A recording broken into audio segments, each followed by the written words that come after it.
Okay, now we're going to look at the upper body workout and lower body mobility workout. This is the second workout of the week. So we're going to start off here with our overhead presses. I think we found about 10 pounds was a good weight for you to start with. You can do these single arm or double arm.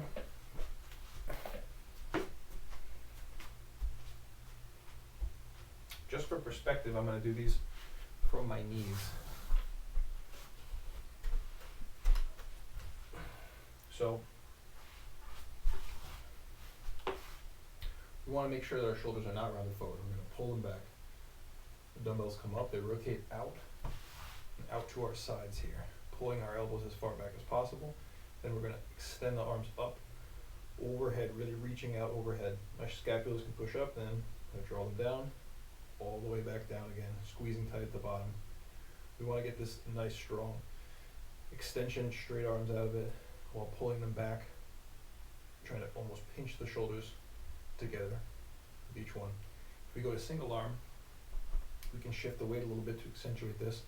We can shift into that hip and then push down into that foot, extending up, engaging the lats, engaging the serratus, really connecting the foot through the shoulder with a nice slow controlled way down. I'm going a little bit quick now, but more or less we want it to look like this.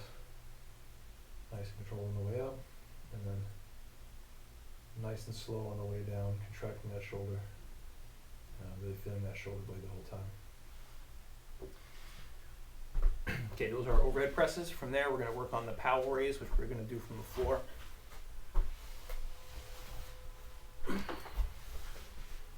So here, we lie on the floor, head unsupported, that way we're using the neck muscles to lift us up. Try and find enough space here. So we start with the weight resting on the floor.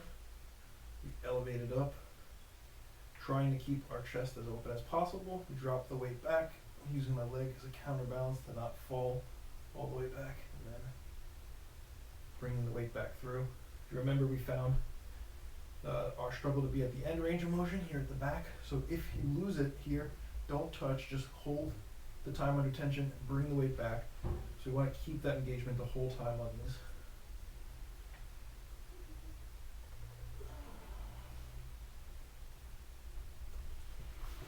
Do on both sides, obviously.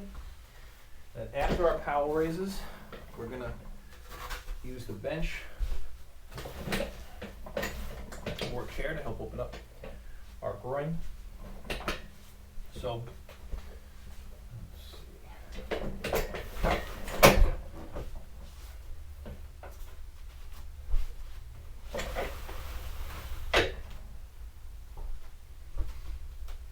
We want to open our feet wide, point our toes out, so get as much opening in those legs as possible, and then we hinge, keeping that back flat, and come up. We want to get 10 reps here, going as deep as possible. Alternately, if we want to change where we feel it, we can take the weight, carry it behind our shoulders, and feel how that pressure works the spine a little differently. Use whatever is comfortable for you. After we do our groin, we're going to get into our glute stretch. So we can use whatever we want for elevation. Raise up the sides to help the pressure, and then for 30 seconds we're going to hold here with the goal to get lower this way or to get lower this way. But going down and coming up, 30 seconds on each side here.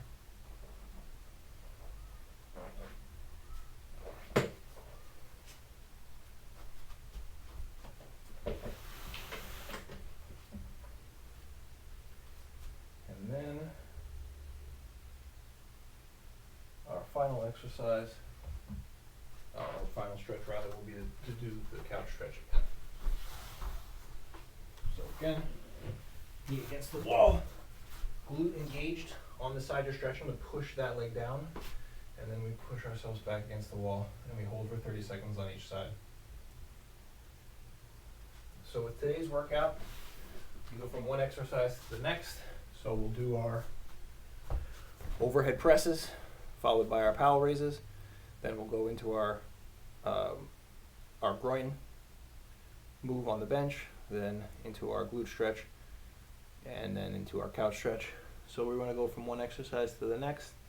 You can do this for 3 to 5 rounds. Should take, again, somewhere between 15 to 25 minutes. And that will give us a nice total body progression to work on, starting to build some stability throughout your joints and get rid of those imbalances that have been causing pain. Look forward to working with you.